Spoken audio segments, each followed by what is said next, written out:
Quick question. What did your gran spend on a weekly shop in 1975? Whatever number you're thinking, it's probably about a quarter of what you'd spend today, maybe less. Now here's the follow-up question. Was she poor, or was money just different? The answer, it turns out, is both. And neither. And it's more interesting than it sounds. Stick with me. Your money, your decade, how much did people earn? What could they afford? And how does it compare today? Your money, your decade, the real story behind the numbers. So, this is the Wayback Wage Calculator. Link in the description. It's free at OS Payroll. And what it does is show you the average UK salary for every decade going back to the 1950s, adjusted for inflation. Let me show you something. 1950s. Average salary, £310 a year. Laughable, right? Except when you convert that into today's money, hit the real wages toggle, it's nearly £12,000, which is actually below the current minimum wage. So yes, the 50s worker was earning poverty wages by modern standards. Now look at the 70s. £2,090 a year sounds more like it. In today's money, over 22,000. Better. But look at what that money had to stretch to. We'll get to that. And today, 38,600. Highest ever, in nominal terms. In real terms, barely higher than 2008. And here's the chart that tells the story. See that? Wages in real terms have been almost flat for 18 years. The number on your payslip has gone up. What it buys you, not so much. That's what this video is about. Okay, inflation. Everyone uses the word. Most people sort of know what it means. Let me give you the version that actually matters. Inflation is the rate at which prices rise. If inflation is 5%, something that cost £100 last year costs 105 this year. Simple. But here's the thing that the simple definition misses. Inflation doesn't hit everything equally. Some things get more expensive fast, some get cheaper. And which category the things you actually need fall into. That's what determines your personal inflation experience. Things that tend to get cheaper over time. Electronics, flights, clothing, most manufactured goods. Why? Global competition, more efficient production, technology improvements. The phone in your pocket is more powerful than the computer that sent humans to the moon, and it cost you maybe £1,000. In 1990, a computer with a fraction of its power would have cost you more than a year's wages. Things that tend to get more expensive faster than general inflation. Housing, childcare, healthcare, education, anything that relies on local skilled labour. You can't outsource a plumber. You can't offshore a nursery. You can't automate your way to cheaper housing when there isn't enough housing to go around. So when people say inflation is 2%, what they mean is the average of all prices, weighted by what the average household spends, went up 2%. But if you're renting, paying for childcare, and spending a big chunk of your income on energy, your personal inflation rate might be significantly higher than that official number. The UK measures inflation through something called the Consumer Prices Index, the CPI. It's a basket of around 700 goods and services that the Office for National Statistics tracks every month. When prices in that basket rise, inflation goes up. When they fall, it comes down. That basket gets updated every year. They add things that people are buying more of, remove things that are becoming irrelevant. Dishwasher tablets are in there. So is broadband. At various points, the basket has included things like typewriter ribbons and black and white televisions, which tells you something about how the cost of living has shifted. The important thing to know is that it's a measure of consumer prices specifically. It doesn't directly include house prices, which is one of the reasons many people feel inflation is understated in their own lives, because housing is often their biggest cost and it's not fully captured. Let me ask you something. Did you get a pay rise last year? If you did, well done. But here's the question you need to ask. Did you get a real pay rise? Just a nominal one. A nominal pay rise is the number your employer told you. 3%, 5%, whatever. Real pay rise is that number minus inflation. So if you got 3% and inflation was 4%, your real pay rise was minus 1%. who actually took a pay cut in purchasing power terms. Salary went up.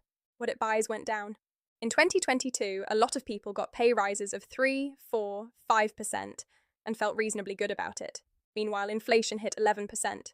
They'd taken a real terms pay cut of 6 or 7%. Most of them didn't fully realize it because the nominal number, the one on their payslip, was going in the right direction. This is why understanding the difference between nominal and real is genuinely, practically useful.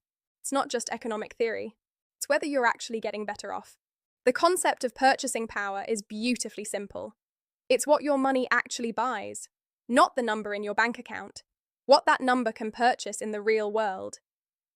And here's why it matters for thinking about history. When we look at wages across the decades, we have to look at real wages, purchasing power adjusted wages, to understand whether people were actually getting better or worse off. The Wayback Wage calculator has a toggle for this. In real wages mode, you can see something pretty striking. Workers in 1970s Britain, despite earning what sounds like a tiny amount, had purchasing power not that far below what we have today, because prices were so much lower relative to incomes in most categories. The exception, of course, is housing. And that exception is enormous. This is the bit I want you to really pay attention to, because most inflation explainers stop at prices go up, money buys less, and miss the most practically useful stuff, which is inflation affects you completely differently depending on your financial situation. Specifically, it depends on 4 things: your savings, your assets, your debts, and your pension. Let's go through them. Cash savings feels safe. And for liquidity, for the emergency fund, the short-term pot, cash is absolutely the right thing. But here's the problem with holding large amounts of cash over the long term. Inflation eats it. Your bank account currently pays, let's say, 4% interest.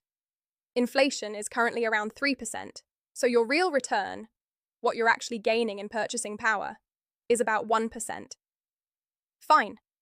But let's say interest rates fall and your account drops to 1%, while inflation stays at 3%. Now you're losing 2% of your purchasing power every year. Your balance looks the same on screen. The number might even be growing slightly. But what it can buy is shrinking. There's a useful rule of thumb here. Divide 72 by the inflation rate to find how many years it takes to halve your purchasing power. At 2% inflation, 36 years. At 5%, just 14. At the peak 1975 rate of 24%, 3 years. 3 years to halve what your savings could buy. This is why financial advisors talk about inflation-beating returns. It's not about getting rich. It's about not quietly getting poorer. Now here's where it gets interesting. Because for assets, particularly property, inflation can actually work in your favor. Hard assets tend to hold or increase their real value over time. If inflation is running and general prices are rising, the nominal value of physical assets tends to rise with them. This is why property has been such a powerful wealth-building tool in the UK for the past 40 years. Think about someone who bought a terraced house in Birmingham in 1983 for £25,000. By 2026, that same house is worth, conservatively, £250,000, 10 times. Meanwhile, inflation over the same period has been roughly 5 times, so in real terms, house prices have doubled. That's not just inflation, that's supply and demand, planning constraints, population growth, lots of factors. But inflation is part of the story, and it's why the older generation's property is the best investment instinct, while not universally correct, has been historically justified in the UK context. The flip side, of course, is that for people who don't own property, particularly younger people who've been locked out of the housing market by prices rising faster than wages, this is deeply unfair. Inflation has built wealth for some people and made it harder for others to start. Same economic force, completely different outcomes. Debt, specifically fixed-rate debt. This is the one that surprises people the most. When you have a fixed-rate mortgage, the amount you owe doesn't change with inflation. It stays at whatever you borrowed, but inflation is happening around it. Everything else is getting more expensive. Wages are, hopefully, rising, and that debt is worth less in real terms every year that inflation runs. Let's say you have a £150,000 mortgage at a fixed rate. Inflation runs at 5% for 5 years. Your debt hasn't grown. It's still nominally the same amount. But in real terms, it's now worth considerably less. You owe the same number of pounds, but those pounds buy less. Your income has, hopefully, risen. So the burden of the debt, relative to your life, has got smaller. This is why the 1970s were genuinely beneficial for people who had mortgages. High inflation was terrible for savers. It was great for borrowers. And it's why fixed-rate mortgages are such a valuable product when inflation is elevated or uncertain. You lock in the debt at today's real value and let inflation do some of the work. Variable rate debt is a different story. That tracks interest rates, which central banks raise to combat inflation. So with variable rate debt, you don't get the inflation benefit. The interest cost goes up at the same time as everything else. Pensions, the long game. And in many ways, the most important one to think about in relation to inflation, because a pension is typically a 30 to 40-year time horizon, and over that kind of period, the compounding effect of inflation is enormous. There are two broad types of pension to understand here. A defined benefit, or final salary, pension typically has some inflation protection built in. It promises to pay you a specific income, often linked to inflation, for life. These have become much rarer in the private sector precisely because they're expensive for employers when inflation is high. A defined contribution pension, which is what most people under 50 have, pays you whatever your pot is worth when you retire. That pot grows based on how it's invested. And here's the key question. Is it growing faster than inflation? Over very long periods, equities, stocks, have historically returned more than inflation. But not every year, and not guaranteed. And if your pension pot is sitting in low-risk bonds or cash funds as you approach retirement, which many default pension schemes do automatically as you age, it might not be keeping pace with inflation. You should know what your pension is invested in. It takes about 15 minutes to find out. It matters enormously. Let me take you through the decades quickly, because the calculator makes abstract numbers concrete. 50s. £310. Sounds laughable. In real terms, roughly equivalent to 12,000 today.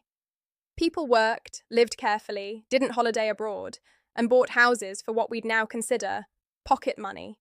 The NHS had just launched. Things were hard but stable. 60s. This is the decade. Wages rose faster in real terms than any other period we can measure. The package holiday was born. Car ownership doubled. People started to believe, with genuine justification, that each generation would automatically be better off than the last. That belief shaped expectations we still carry. 70s. This is when it broke. 24% inflation in 1975. Bread doubled in price in 2 years. The oil crisis. Power cuts. 3-day weeks. Your pay rise arrived and prices had already lapped it.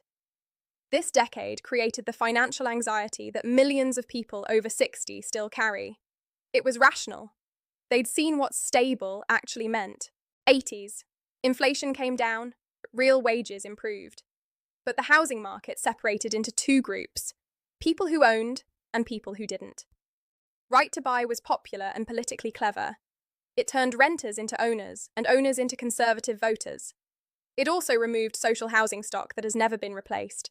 Noughties, wages growing, employment high, house prices rising. Felt good if you owned one. Cheap flights, the first iPhone. Then 2008. And everything changed. I quite like this one, so I'm going to keep it on. Today, 38,600.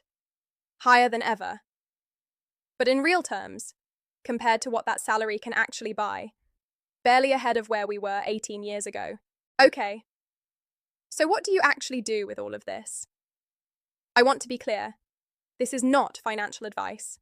Everyone's situation is different, and you should talk to a proper financial advisor before making big decisions about savings, investments, or debt. What I can offer is a framework for thinking about it. 4 questions worth asking yourself regularly. 1. Is my salary keeping pace with inflation? Not just nominally, in real terms. Know the current inflation rate. Know your pay rise. Do the maths. 2. Are my savings beating inflation? Know what interest rate you're getting. Know what inflation is running at. If the second number is bigger than the first, you're losing purchasing power. Sometimes that's fine. Liquidity has value, but make it a conscious choice. 3. What type of debt do I have? Fixed rate debt tends to get eroded by inflation over time. Variable rate debt tends to cost more when inflation is high. Understanding which you have matters for how you think about paying it down. 4. What is my pension actually invested in? Find out. It takes 15 minutes. If you're decades from retirement, you probably want growth-oriented investments that outpace inflation. If you're 5 years out, you probably want something more stable. Most people have no idea. Find out. That's it. 4 questions. You don't need an economics degree. You just need to ask them. We started this video with a question about your gran's weekly shop. And the answer, the actual answer, is that money has always felt tight to someone. Every decade has had its version of things cost too much and wages don't go far enough. The 1970s had hyperinflation. The 1980s had 15% mortgage rates. The 2010s had a lost decade of stagnant real wages. The 2020s had a cost of living crisis that hit people who were already stretched. What changes is the specific mechanism. What doesn't change is the anxiety. And I think understanding that, knowing that this is a recurring feature of economic life, not a unique modern catastrophe, is actually useful. It helps you think more clearly about your own situation without either panic or complacency. The Wayback Wage calculator is linked in the description and on our site at OS Payroll. Play with it, show your parents, show your kids. The decades tell a story, and it's worth understanding it. If you found this useful, the blog post version goes deeper. It's also linked below. Subscribe if you want more of this kind of thing. We're going to keep doing it. I'm Lucy. See you in the next one.